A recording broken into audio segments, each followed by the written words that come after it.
이다. 아멘. 꽤 오래전에 인도에 단기 선교를 갔을 때 이 깔리라고 하는 힌두교 여신의 사원을 방문한 적이 있었습니다.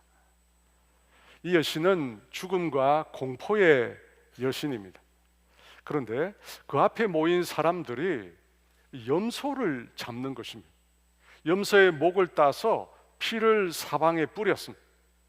그렇게 해야만 깔리 신전에 들어갈 수 있다는 것입니다. 그때 저는 참 신기했습니다. 아니, 성경에 나오는 제사가 다른 종교에도 똑같이 나타나는 것인가? 너무 놀랍기도 하고 또 신기했습니다.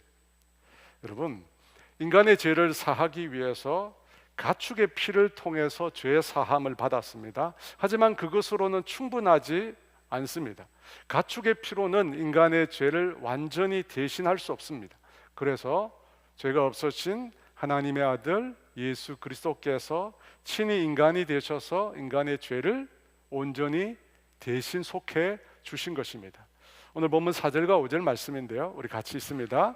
때가 참에 하나님이 그 아들을 보내사 여자에게서 나게 하시고 율법 아래에 나게 하신 것은 율법 아래에 있는 자들을 속량하시고 우리로 아들의 명분을 얻게 하려 하심이라.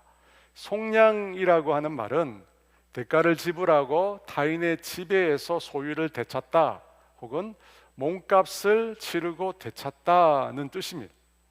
아담의 후손인 모든 인생에게는 죄의 영원한 형벌인 죽음이 놓여 있습니다.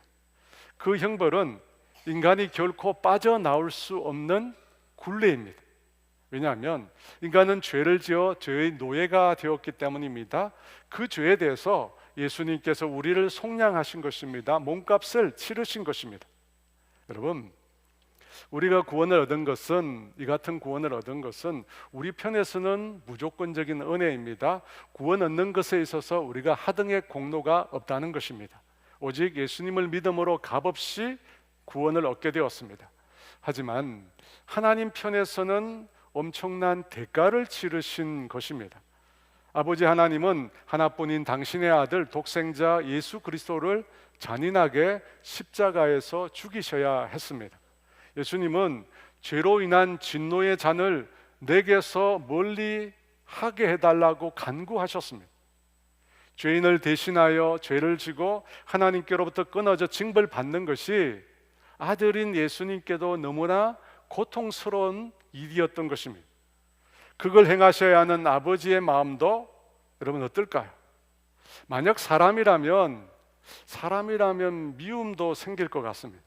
자기 아들을 희생시켜서 인간을 구원하였으니 십자가에 죽은 예수님을 바라볼 때 인간을 향해서는 도리어 미운 감정이 들 것 같습니다. 하지만 그건 여러분 우리 인간의 생각입니다. 복음 드로잉쇼를 개척한 김진규 감독은 십자가에서 달리신 예수님을 그리면서 예수님께서 미소 짓는다고 표현을 했습니다. 예수님의 얼굴에 옅은 미소가 그려져 있지 않습니까? 인간을 위해서 자신이 십자가에 죽는 것은 고통만은 아니라는 뜻입니다. 왜 그럴까요?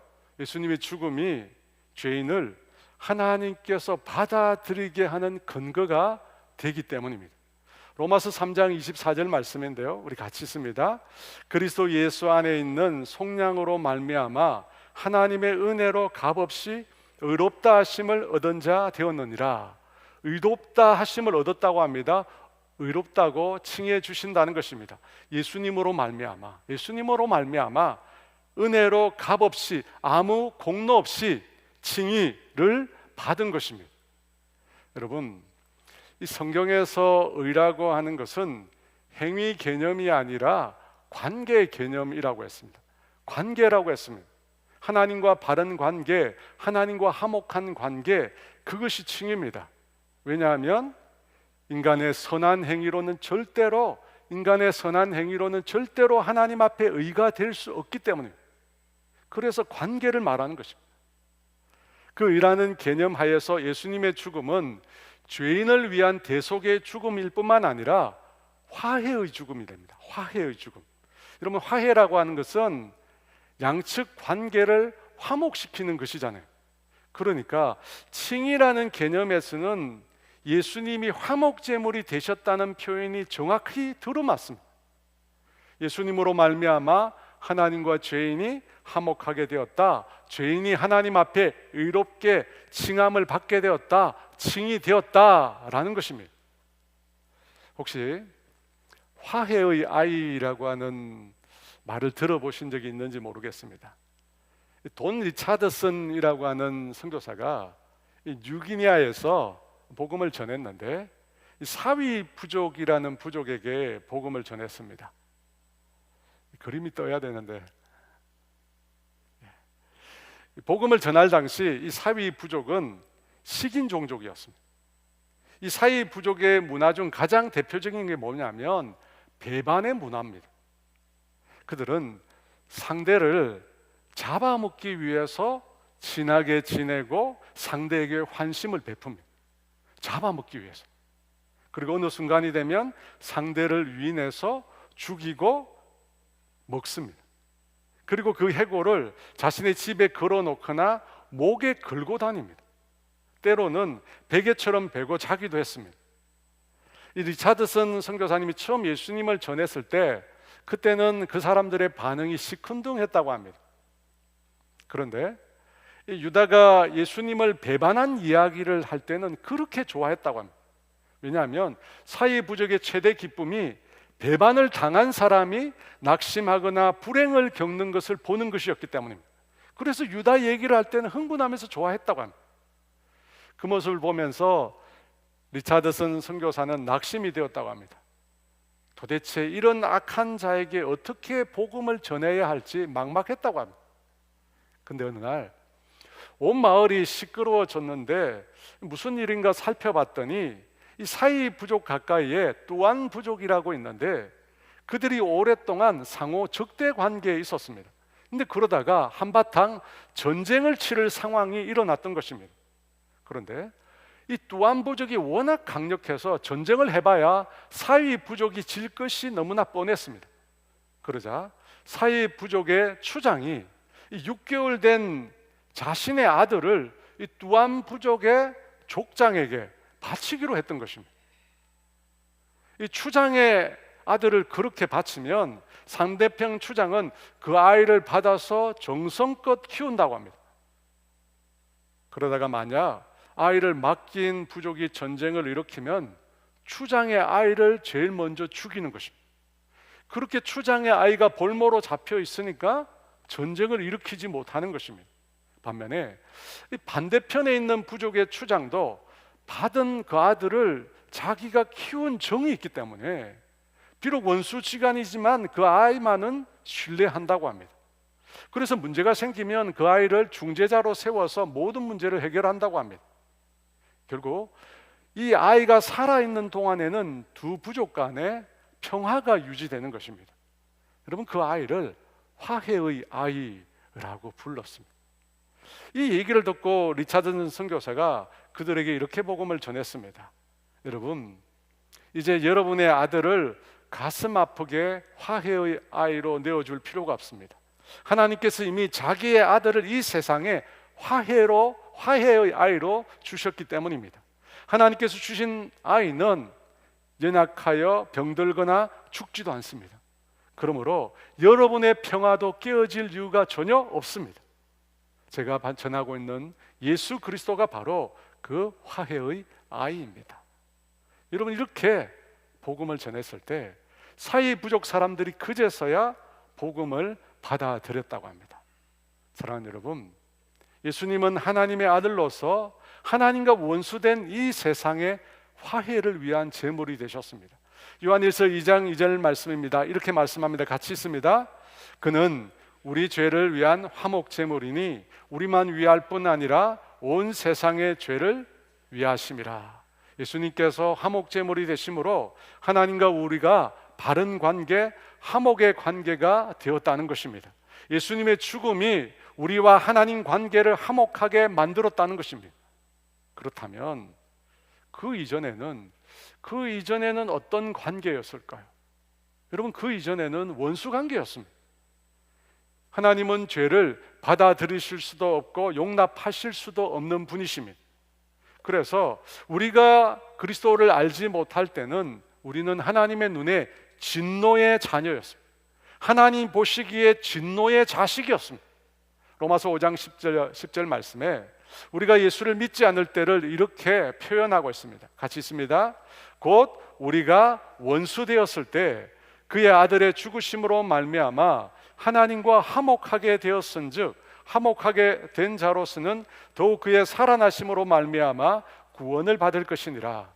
그냥 싫어하는 정도가 아닙니다. 단순 미워하는 정도라고 말하지 않습니다. 여기 원수라는 말은 비유가 아닙니다. 우리가 죄 가운데 있을 때 우리는 하나님께 대적하는 자편에 속해 있었습니다. 너희 아비 마귀에게 속했다고 말씀하셨습니다. 그래서 우리는 하나님께 원수였습니다. 죄로 인하여 영원히 멸망받을 수밖에 없는 그런 존재였습니다. 그런 우리가 예수님을 통해서 하나님과 화목하게 되었습니다. 근데 여러분, 이 사실이 우리에게는 굉장히 어떤 면에서 어색하고 낯섭니다. 왜냐하면 조금 전까지 우리는 진노의 자녀였거든. 조금 전까지 우리는 하나님과 원수로 지냈거든. 여러분, 조금 전, 방금 우리가 부부싸움을 했습니다. 부부싸움을 했어요. 할 말 못한 말 다 퍼부었습니다. 그런데 갑자기 방에서 자던 어린 딸이 거실로 나온 겁니다. 여러분, 그 순간 어떻게 됩니까? 갑자기 두 부부의 얼굴이 환하게 바뀝니다. 쌍심지를 켜던 그 무서운 얼굴이 갑자기 바뀝니다. 여러분, 얼마나 황당합니까? 하나님과 죄인의 관계가 마치 그렇게 된 것 같습니다. 예수님이 우리 죄인들을 의롭게 하심으로 인해 나타난 변화는 하나님과 우리의 관계가 달라진 것입니다. 예수님이 우리를 위하여 죽으심으로 하나님과 우리 사이에 나타난 변화가 뭐냐면 관계가 달라진 거예요. 하나님과 원수, 대적이었던 관계에서 화목의 관계로 바뀌게 되었습니다. 구체적으로 어떻게 바뀌었을까요? 본문 5절 말씀인데요, 같이 있습니다.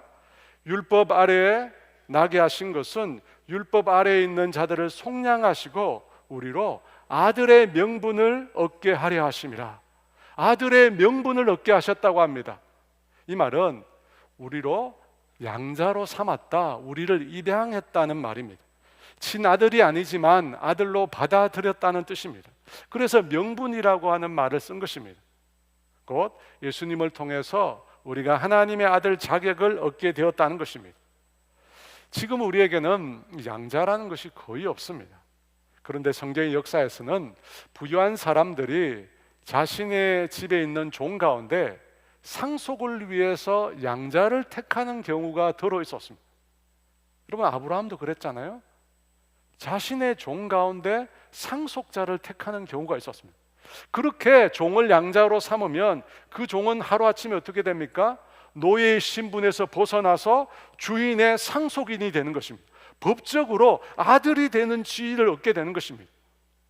어저께만 해도 종이었는데, 노예였는데 주인이 그를 양자로 택함으로 갑자기 주인의 아들이 된 것입니다. 여러분, 얼마나 황당합니까? 그런데 종의 입장에서 보면 이 얼마나 놀라운 일입니까? 마찬가지로 우리가 예수님을 구세주로 믿는 순간 하나님과 우리의 관계가 갑자기 달라졌어요. 원수 관계였는데, 주고 마땅한 자들이었는데 갑자기 하나님의 상속자가 되어버린 겁니다. 여러분, 이 얼마나 기이하고 이 얼마나 놀랍습니까? 이 반등이 일어나는데 반등의 정도가 너무 심해요. 너무 심합니다. 반역죄를 저질러서 용서받을 수 없는 죄인이 하루아침에 왕의 상속인이 된 거예요. 너무 기이합니다. 사랑하는 여러분, 주님이 우리의 죄값을 지불하고 우리 인간을 사신 목적은 우리를 당신의 자녀로 삼으시기 위해서입니다. 우리를 노예로 부리시기 위해서가 결코 아닙니다. 우리를 통해서 뭔가 유익을 얻기 위해서도 아닙니다. 오직 하나님 당신의 상속자로 삼으셔서 우리에게 당신의 유업을 이어주시기 위해서입니다. 죄인 되었던 자, 원수 되었던 자들을 하나님께서 그 아들 예수님의 피로 사서 자기의 자녀로 삼으셨다는 겁니다. 여러분, 이건 도저히 이해가 안 되는 일이에요. 인간적인 상식으로는 도저히 이해할 수 없는 것. 그래서 성경에 이것을 은혜라고 말합니다. 우리가 이해할 수 없는 일이기에 하나님의 은혜라고 말하는 것입니다. 칭이 의롭다 하심, 곧 하나님과 화목의 관계를 다루면서 세 가지 은혜를 발견할 수 있습니다. 첫 번째는 하나님이 먼저 손을 내미셨다는 것. 우리가 죄인 되었을 때, 하나님과 원수 관계에 있을 때 우리는 생각도 아예 하지 않고 있는데 하나님께서 일방적으로 먼저 손을 내미셨다는 겁니다. 원수 관계인데 화를 내고 벌을 내려도 마땅한데 갑자기 화해의 손을 내미신 것입니다. 여러분, 이것이 첫 번째 은혜입니다. 두 번째는 우리를 칭히 의롭다고 하신 것입니다. 의는 인간의 힘으로는 절대로 불가능한 것입니다. 인간은 결코 어려울 수 없습니다. 그 마음으로 생각하고 행하는 모든 일이 죄악입니다. 선을 행할 능력이 인간에게는 도저히 없습니다. 그런데 우리는 가만히 있는데 예수님을 화목제물로 삼으심으로 예수님의 의를 우리에게 전가해 주셔서 우리가 한 게 아무것도 없습니다. 그럼에도 불구하고 예수님으로 말미암아 우리가 화목하게 되었습니다. 칭의를 받게 되었습니다. 여러분, 이것이 두 번째 은혜입니다. 세 번째는 우리와 원수 관계를 청산하고 우리와 화목의 관계를 맺으시는데 그게 끝이 아니라 우리를 당신의 상속자로 삼으신 겁니다. 우리를 당신의 상속자로 삼으셨어. 7절 말씀입니다. 같이 있습니다. 그러므로 내가 이후로는 종이 아니요 아들이니 아들이면 하나님으로 말미암아 유업을 받을 자니라. 이후로는 종이 아니요 아들이니, 종이 아닙니다. 아들이라고 합니다. 여러분, 여기서 아들은 성별이 아닙니다. 아들과 딸의 대표격으로서 자녀를 뜻하는 표현이 아들입니다. 그리고 여러분, 우리가 종이란 말에도 헷갈릴 수 있습니다. 바울도 자신을 그리스도의 종이라고 표현했습니다. 그런데 오늘 성경은 종이 아니라고 합니다. 여러분, 어떻게 된 것입니까?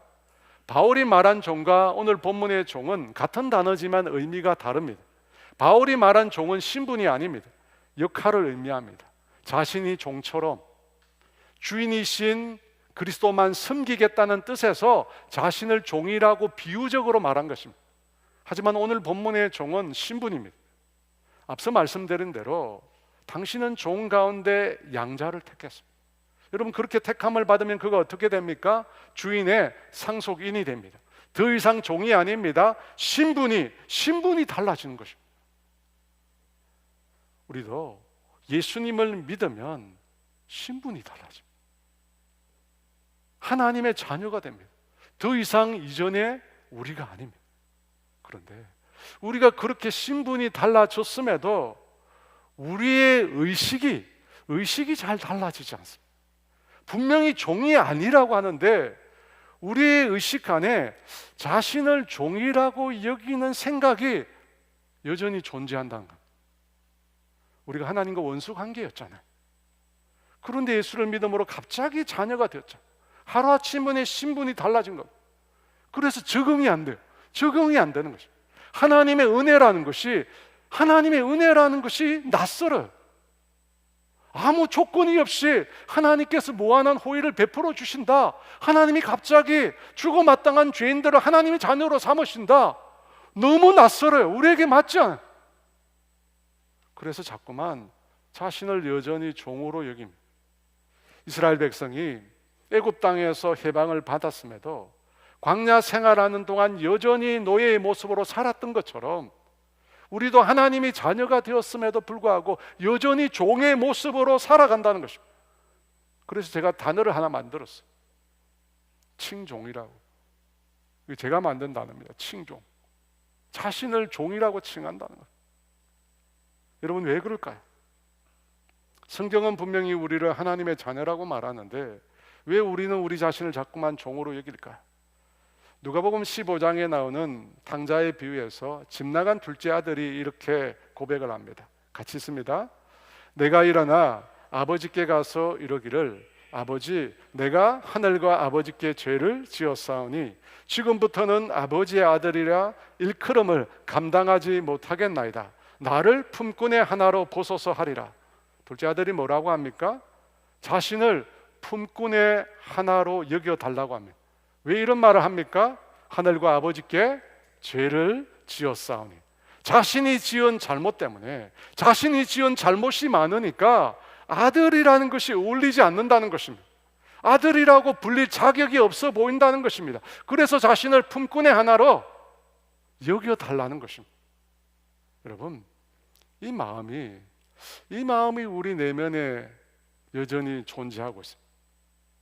그런데 집 나간 둘째 아들을 그 아버지는 아무런 정죄나 핀잔 한마디도 없이 그를 그냥 안아주셨습니다. 그리고 아들의 신분과 지위를 그 자리에서 회복시켜 주었습니다. 자격이 안 되는데 아들이라면 절대로 해서는 안 되는 행동을 했잖아요. 아버지가 살아계신데 어떻게 아버지께 유산을 달라고 합니까? 아버지에게 죽으라는 소리입니다. 그 아버지의 재물은 그 아버지의 생명과 같은 것입니다. 그걸 가지고 허랑방탕하며 다 낭비했습니다. 그런 아들을 아들이라고 할 수 있겠습니까? 할 수 없죠. 그런데 아들의 입장이 아니라, 그것을 바라보는 제3자의 입장이 아니라 아버지의 입장에서 이 사건을 보십시오. 여러분, 이 사건은 예수님의 사건입니다. 예수님은 말도 안 되는 사람들을 위하여 십자가에서 처참하게 죽었었습니다. 그 사람들은 구원받을 만한 가치가 없는 사람들입니다. 반역을 저지른 자들입니다. 하나님께 등을 돌리고 돌아선 자들입니다. 하나님의 사랑을 거절하고 자신만을 사랑하겠다고 떠난 자들입니다. 그런 자들에게 손을 내미는 거 잘못된 일입니다. 그런 자들에게 손 내미는 거 여러분, 의롭지 않은 일입니다. 우리 생각에는 모든 게 잘못된 겁니다. 그런데 예수님은 그 죄인과의 관계를 회복하시기 위해서 화목제물이 되셨습니다. 화목제물이 되신 것은 그들을 하나님의 자녀로 삼으시기 위해서입니다. 종이 아닙니다. 종이 아니라 하나님의 자녀로, 상속자로 삼으시기 위해서 그 희생을 치르신 것입니다. 여러분, 만약 아들이 아니라면 예수님의 희생은 무의미합니다. 우리를 자기 아들로 삼으시기 위해서 하나님은 자신의 아들을 희생시킨 겁니다. 자기 아들로 삼으시기 위해서 자기 아들을 희생시킨 겁니다. 그 하나님 앞에 우리가 아들이 아니라면 예수님의 속량은 의미가 퇴색됩니다. 고작 종 삼으려고 하나님이 그런 희생을 치르신 게 아닙니다. 고작 종 삼으려고 그렇게 하신 게 아니라는 겁니다. 그래서 이제 후로는 종이 아니요 아들인 것입니다. 아들이에요. 하나님의 유업을 당당히 이어받을 상속인입니다. 그런데 여러분, 그게 우리에겐 힘든 거예요. 아들이라고 불리기에, 하나님의 자녀라고 불리기에 너무 흠이 많습니다. 무조건적인 사랑을 받기에 면목이 없어요. 부끄러워요. 뭐라도 좀 내어나와야 될 것 같은데 내어놓을 게 전혀 없습니다.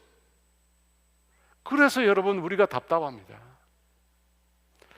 그래서 우리가 자꾸만 내어놓을 만한 뭔가에 집착하는 거예요. 우리의 삶이 부끄러우니까 뭔가 내어놓을 만한 것에 집착하는 거예요.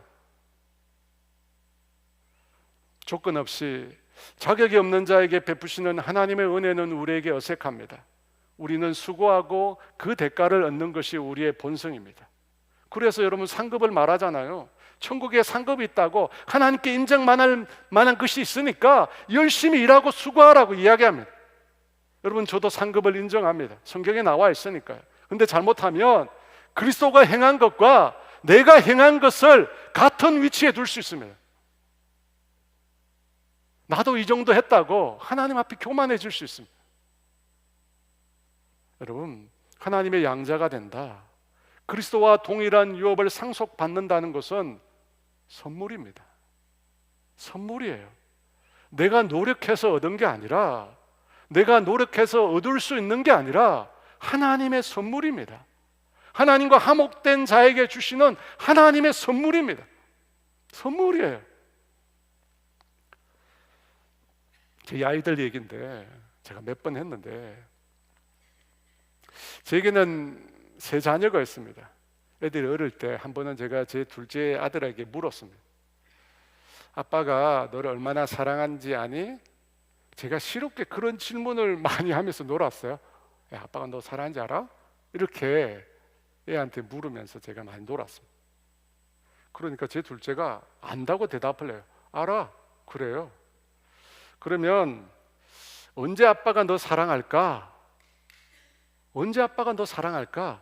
항상 이라고 대답할 줄 알았는데, 이 둘째가 자신이 아빠 말을 잘 들을 때라고 대답을 하는 겁니다. 그때 갑자기 제가 질문이 생겼어요. 그러면 너가 아빠 말을 잘 안 들을 때는 어때? 저희 둘째가 그때는 아빠도 자기를 사랑하지 않는다는 겁니다. 자기가 아빠 말을 잘 안 들을 때는 아빠도 자기를 사랑하지 않는답니다. 그 말에 제가 충격을 받았어요. 여러분, 자녀들이 엄마 아빠 말을 안 듣는다고 그 자녀 사랑하지 않습니까? 말도 안 되죠. 절대 그렇지 않습니다. 부모의 말을 듣지 않아도 부모는 여전히 그 자녀를 사랑합니다. 어쩌면 말을 잘 듣고 고분고분할 때보다 말 안 들 때 더 사랑한다고 할 수 있습니다. 가슴 아프게 사랑하는 거죠. 아빠 말을 듣지 않을 때 아빠도 자기를 사랑하지 않는다는 말을 듣고 난 다음에 저는 그 아들한테 정색을 했습니다. 웃으면서 이야기하다가 정색을 하면서 제가 이렇게 말했습니다. 절대 그렇지 않다. 절대 그렇지 않다. 너가 아무리 아빠 말을 안 들어도 아빠는 널 여전히 사랑한다고 말했습니다. 그 둘째와 대화를 나누고 나서 제가 다른 두 자녀도 불렀습니다. 궁금했습니다. 아빠가 언제 너를 사랑하는지, 내가 아빠 말을 안 들을 때도 너를 사랑하는 건지 다시 물어봤습니다. 그런데 두 자녀도 똑같이 대답을 하는 것입니다. 아빠 말을 안 들을 때는 아빠도 자기들 사랑하지 않는다는 겁니다. 저는 그 두 녀석에게도 동일하게 절대로 그렇지 않다고 했습니다. 아빠는 언제나 너를 사랑한다고 했습니다. 언제나 너를 사랑한다. 심지어 너에게 매를 댈 때도 여전히 너를 사랑한다고 얘기했습니다. 여러분, 하나님은 어떠실까요? 하나님은 저보다 더하면 더했지 절대 저보다 못하다고 생각하지 않습니다. 분명 우리는 완벽할 수 없습니다. 여러분, 그런데 기억하십시오. 우리의 신앙은, 우리의 믿음은 우리의 행위가 아니라 하나님의 은혜에 근거하고 있습니다. 이걸 잊으면 안 됩니다. 우리의 구원은 우리의 선한 행위가 아니라 하나님의 구원 행위에 근거하고 있습니다. 여러분, 이걸 망각하면 안 됩니다. 그런데 우리가 하나님의 말씀대로 살지 못하면 더 이상 자녀가 아닌가요? 절대 그렇지 않습니다. 잘못을 저지르고 죄를 범해도 우리는 여전히 하나님의 자녀입니다. 내가 의로워서 구원 얻은 건 아닙니다. 내 선한 행위로 의로워진 것도 아닙니다. 우리는 철저히 부패한 자들입니다. 그 어떤 행위로도 하나님 앞에 의로울 수 없습니다. 오직 하나님의 은혜로 예수 그리스도의 구속으로 우리가 의로워진 것입니다. 그런데 이제 와서 말씀대로 살지 못했다고, 의롭지 못했다고 이제는 하나님 앞에 나아갈 수 없다는 겁니까? 말씀대로 살지 못했다고 이제는 하나님 앞에 나아가는 게 부끄럽다는 겁니까? 아닙니다. 우리는 처음부터 하나님 앞에 나갈 수 없는 존재였습니다. 여러분, 모든 것은 주님이 원하셔서 한 거예요. 속량, 화목, 제물 전부 주님이 원하셔서 한 거예요. 우리가 잘났거나 못났거나 상관이 없습니다. 주님이 우리를 원하신 거예요. 당신의 자녀로 우리를 택하신 거예요. 주님이 원하신 겁니다. 우리가 내 부모의 자녀로 태어난 것이 내 의지나 노력의 산물이 아니듯이 하나님의 자녀가 된 것도 하나님의 선한 뜻입니다. 하나님이 우리를 택했어요. 하나님이 우리를 당신의 자녀로 삼으셨어요. 그래서 여러분, 주저할 필요가 없습니다. 하나님 앞에 나아가는 걸 주저할 필요가 없습니다. 우리는 처음부터 어렵지 않았습니다. 지금도 어렵지 않습니다. 그러므로 하나님 앞에 나아가는 걸 주저할 필요가 없습니다. 히브리서 4장 16절 말씀입니다. 같이 있습니다. 그러므로 우리는 긍휼하심을 받고 때를 따라 돕는 은혜를 얻기 위하여 은혜의 보좌 앞에 담대히 나아갈 것이니라. 내일 당장, 오늘 예배를 드리고 나서 내일 당장 그런 생각이 들 수 있습니다. 나는 성경도 읽지 않았고 기도도 하지 않고 그냥 정신없이 그냥 살고 있네. 이 모습으로 하나님 앞에 나아갈 수 있을까? 괜찮습니다. 괜찮습니다. 여러분 그냥 나가십시오. 내가 올해 정말 내 신앙생활이 엉망이었어. 내가 정말 신앙생활 정말 열심히 방황하고 있어. 여러분 괜찮습니다. 괜찮습니다. 내 생각이 아니라 하나님의 말씀에 비추어 생각하십시오. 하나님의 말씀에 근거해서 하나님을 생각하십시오. 우리가 죄를 지을 때 우리를 사랑하느냐고요? 당연합니다. 하나님은 사랑하십니다. 하나님의 자녀이니까 여전히 사랑하십니다. 하나님의 자녀니까 우리의 행위가 아니라, 우리의 선한 행위가 아니라 우리의 존재로 사랑하시는 겁니다. 여러분, 하나님이 만약 사랑하기를 포기한다면 그분은 하나님이 아닙니다. 하나님은 그런 분 아닙니다. 여러분, 우리 안에는 율법주의가 자리하고 있습니다. 그것은 행위로만 늘 판단하고 심판합니다. 행위로만 우리의 행위를 보고 늘 정죄합니다. 그래서 잘못을 저지르면, 문제가 발생하면 늘 우리 안팎에서 우리 자신을 정죄합니다. 그래, 너는 아니야.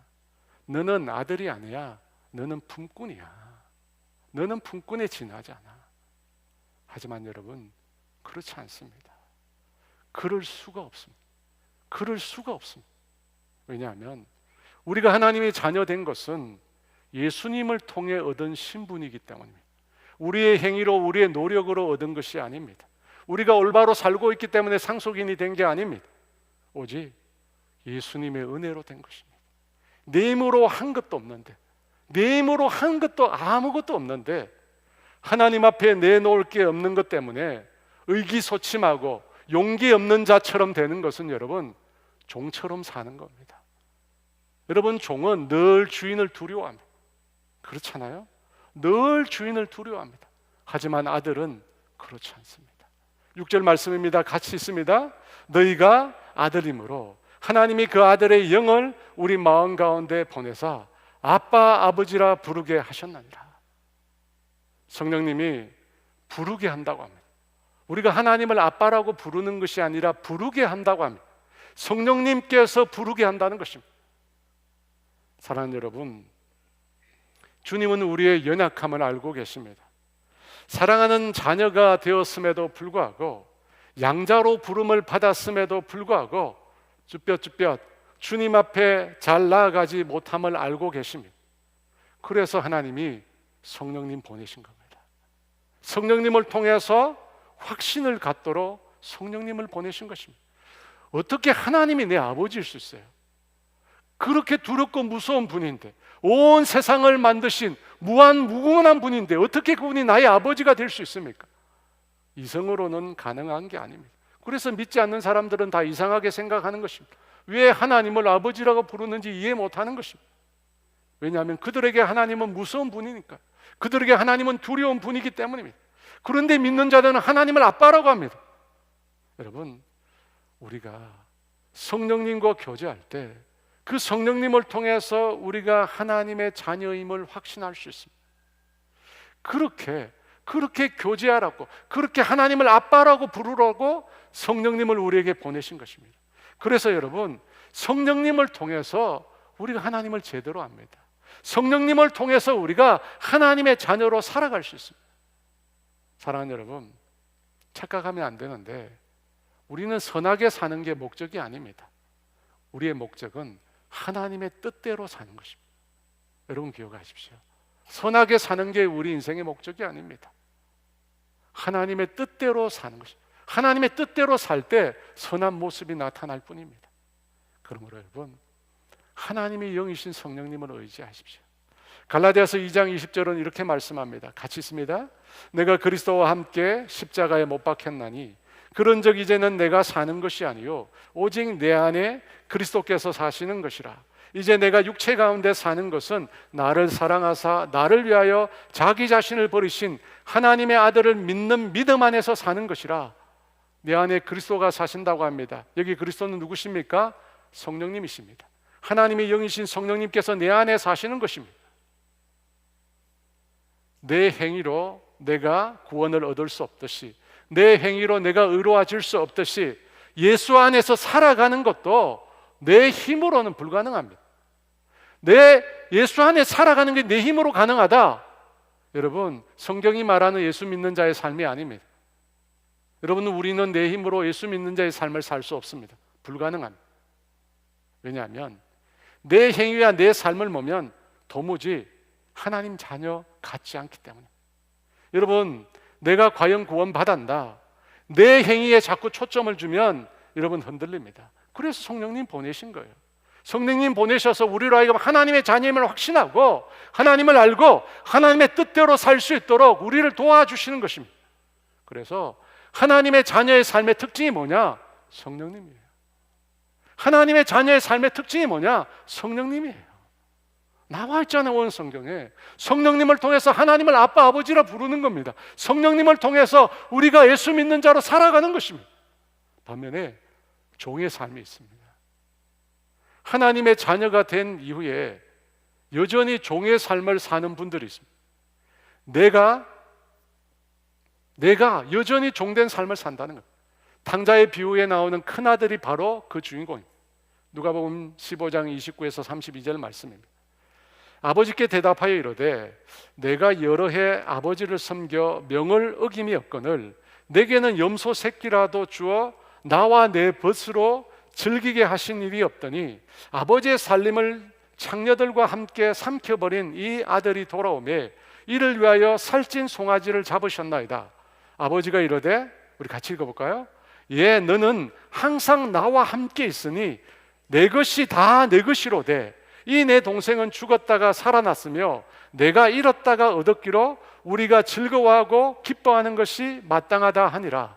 여러분, 큰아들은 아버지에게 내가 여러 해 동안 아버지를 숨겨 명을 어긴 적이 없었다고 합니다.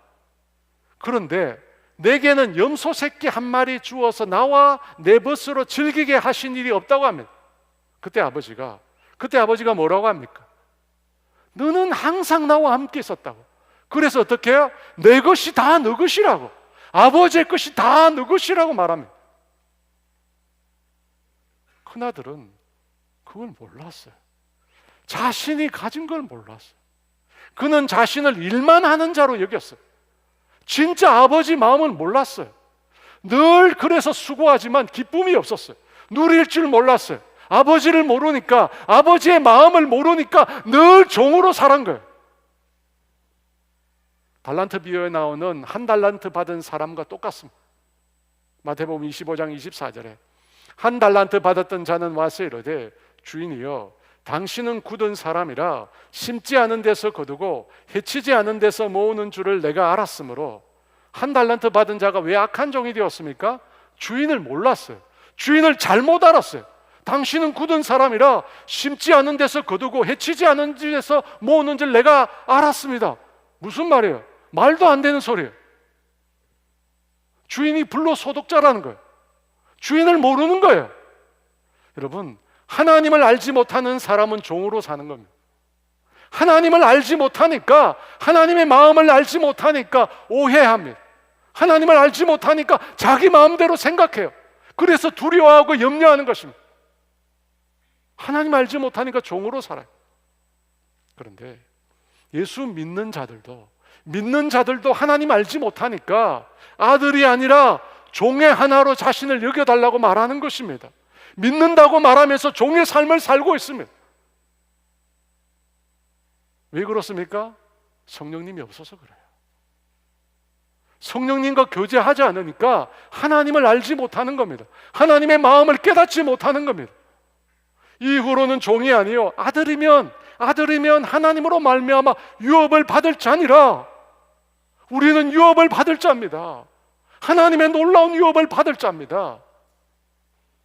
왜 우리가 성령님을 의지해야 합니까? 성령님은 우리로 하여금 하나님을 알게 하십니다. 하나님의 깊은 것까지 통달하시는 영이시기 때문에, 하나님의 속마음까지 아시는 분이시기 때문에 우리가 성령님을 통해서 하나님을 알게 되는 것입니다. 단순히 지식으로 아는 것이 아닙니다. 아빠 아버지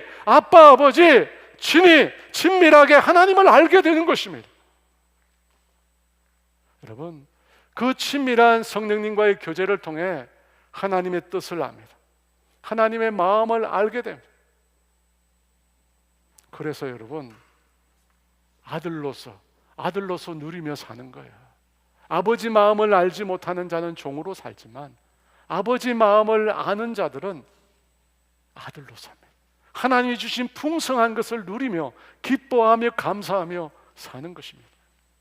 사랑하는 여러분, 주님과의 교제가 삶의 열쇠입니다. 종은 주님과의 교제가 없습니다. 그래서 수고하지만 기쁨이 없습니다. 하지만 아들은 아버지와 늘 친밀히 교제합니다. 성령님 안에서 늘 친밀히 교제합니다. 그래서 아버지의 마음을 알고, 그 아버지의 사랑을 알고, 그 아버지의 사랑 안에서 담대히 살아가는 것입니다. 그렇게 살아가는, 아들로서 살아가는 저와 여러분 되시기를 주의 이름으로 축원합니다. 우리 그럼에도 불구하고 라고 하는 찬양이 있는데요, 이 찬양 드리면서 하나님 앞에 나아갑니다. 마음속에 어려움이 있을 때, 마음속에 어려움이 있을 때, 마음속에 어려움이 있을 때 주님 내게 먼저 오사 내 마음을 만지고, 주님 앞에 나올 수 없을 때, 주님 앞에 나올 수 없을 때, 주님 앞에 나올 수 없을 때 주님 날 먼저 안으시네. 그럼에도 불구하고 날 사랑하시는 내 하나님의 사랑은 나의 모든 걸 덮고, 그럼에도 불구하고 날 안아주시는 내 하나님을 부를 때 아버지라 부르죠. 그럼에도 불구하고 날 사랑하시는 내 하나님의 사랑은 나의 모든 걸 덮고, 그럼에도 불구하고 날 안아주시는 내 하나님을 부를 때 아버지라 부르죠. 마음속에 어려움이 있을 때,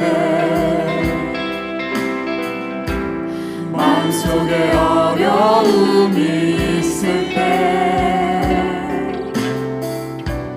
마음속에 어려움이 있을 때 주님 내게 먼저 오사 내 맘을 만지고, 주님 앞에 나올 수 없을 때, 주님 앞에 나올 수 없을 때, 주님 앞에 나올 수 없을 때 주님 날 먼저 안으시네. 그럼에도 불구하고 날 사랑하시는 내 하나님의 사랑은 나의 모든 걸 덮고,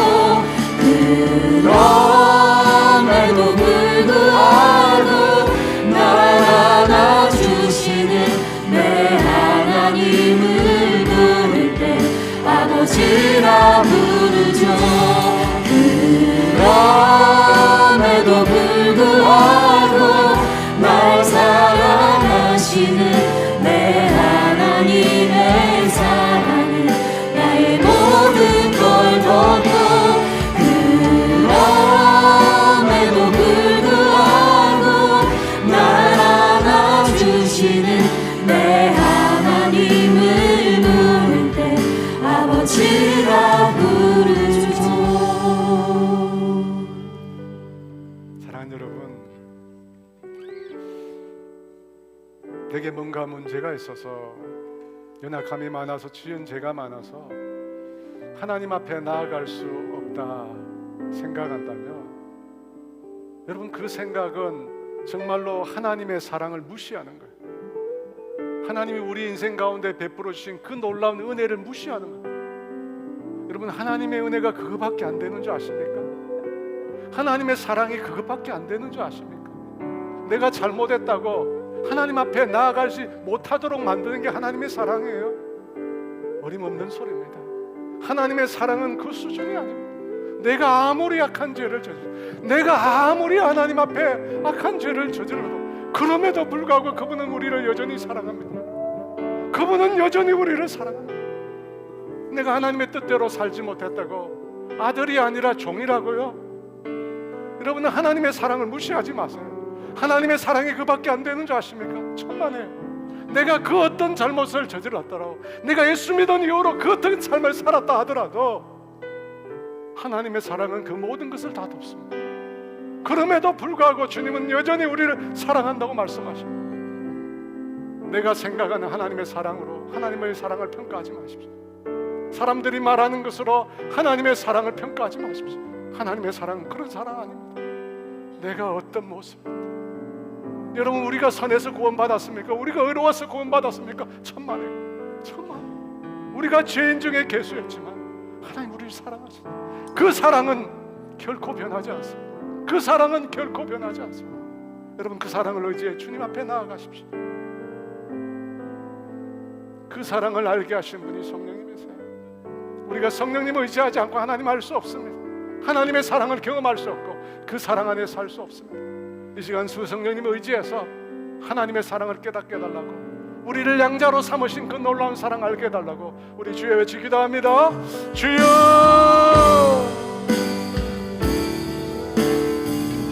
날 사랑하시는 내 하나님의 사랑은 나의 모든 걸 덮고 그럼에도 불구하고 날 안아주시는 내 하나님을 부를 때 아버지라 부르죠.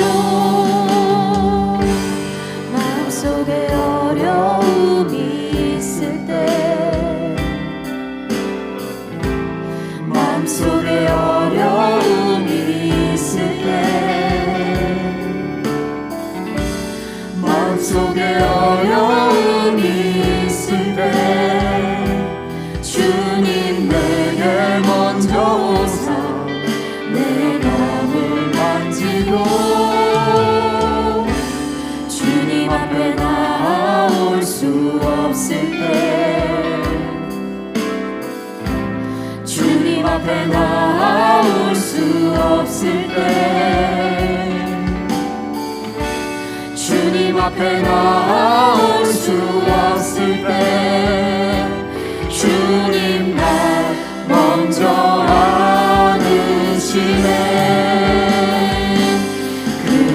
그럼에도 불구하고 날 사랑하시는 내 하나님의 사랑은 나의 모든 걸 덮고 그럼에도 불구하고 날 안아주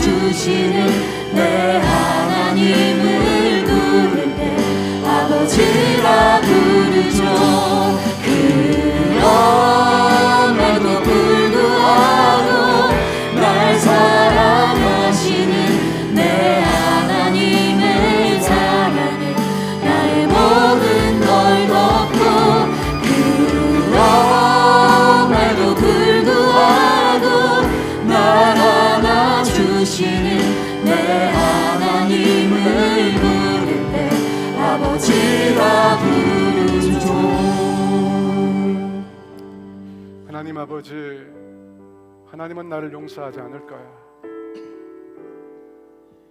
이렇게 잘못 살고 있는데, 이렇게 하나님 없이 살고 있는데 하나님은 나를 기억하지 않을까요? 끊임없이 우리 안에는 하나님을 평가절하하는 소리들이 있습니다.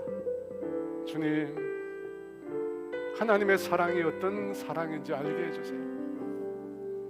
우리가 그 어떤 형편에 있든지, 하나님과 원수관계에 있든지, 진노의 자녀, 그 어떤 순간에도 우리를 향한 하나님의 사랑은 변함없다는 사실을 알게 하여 주시옵소서.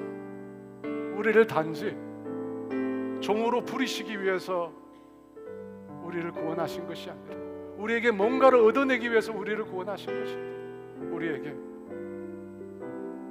당신의 아들이라고 하는 신분을 주시고 당신의 영원한 나라를 위협으로 주시기 위해서 우리를 구원하신 그 하나님의 놀라운 사랑을 알게 하여 주시옵소서. 아버지, 그래서 그 어떤 순간에도 그 사랑을 믿으며 담대하게 주님의 보좌 앞으로 나아가는 주의 자녀들이 다 되게 하여 주시옵소서. 오늘도 우리의 마음에 후회함이 있습니다. 오늘도 우리의 마음에 무거운 짐들이 있습니다. 예수님 안에서 그 모든 짐들을 내려놓게 하여 주시옵소서. 그리고 하나님, 자유를 경험하게 하시고 성령님이 주시는 그 기쁨 가운데 성령님을 통해서 하나님 앞으로 달려가는 우리 모두가 되게 하여 주시옵소서. 성령 하나님, 우리 가운데 임재하여 주셔서 하나님을 알게 하시고 하나님의 깊은 것까지 경험하게 하시고 하나님의 놀라운 뜻과 섭리를 깨달아 살아가는 주의 자녀들이 다 되게 하여 주시옵소서. 지금은 우리 주 예수 그리스도의 은혜와 하나님의 다함이 없는 사랑하심, 성령님의 교통하심과 인도하심과 위로하심,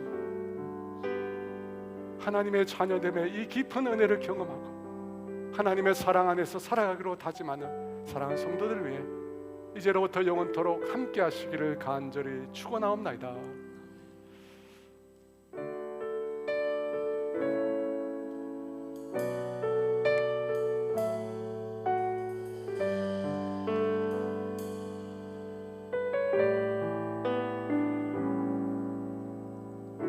주의 손 날 붙드시네, 영원한 피난처 되시네. 깊어진 한숨 속에도 변함없이 우리를 일으키시네. 주의 아버지, 크신 팔로 날 덮으시네. 주는 내 큰 능력, 변함없이 우리를 일으키시네.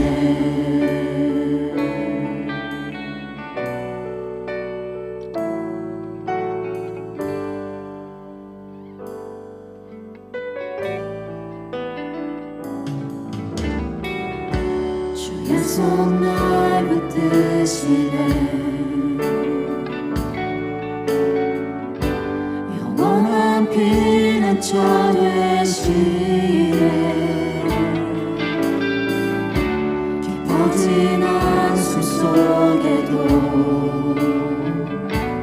변함없이 우리를 일으키시네. 주의 아버지, 크신 팔로 날 덮으시네. 주는 내 큰 능력, 변함없이 우리를 일으키시네. 주의 손 날 붙드시네, 주의 손 날 붙드시네. 영원한 피난처 되시네. 깊어진 한숨 속에도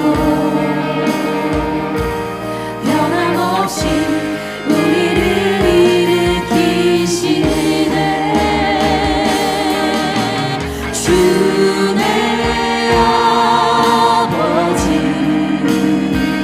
그 신발로 날 덮으시네 주는 내 큰 능력 변함없이 우리를 일으키시네 주내 아버지 주내 아버지 그 신발로 날 덮으시네 주님 내 큰 능력 변함없이 우리를 일으키시네 주내 아버지 그 신발로 날 덮으시네 주는 내 큰 능력 변함없이 우리를 일으키시네 우리의 모든 것을 덮으시는 주님의 그 사랑으로 한 주간도 승리하시기를 축복합니다.